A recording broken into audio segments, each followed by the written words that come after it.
How to find transit number on JPMorgan Chase. Welcome to Techmates, and let's get right into this video.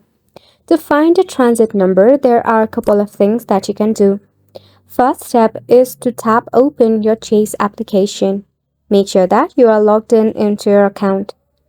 You can easily find the transit number, which can also be labeled as routing number. You can check out in the account info. If you cannot find it, you can select on Pay and Transfer option. From here, select any of the medium that you want to transfer the money for. As this is only to view our transit number, it should not be as accurate as the general transfer. Now, when you are trying to transfer, you will get your account information displayed to you.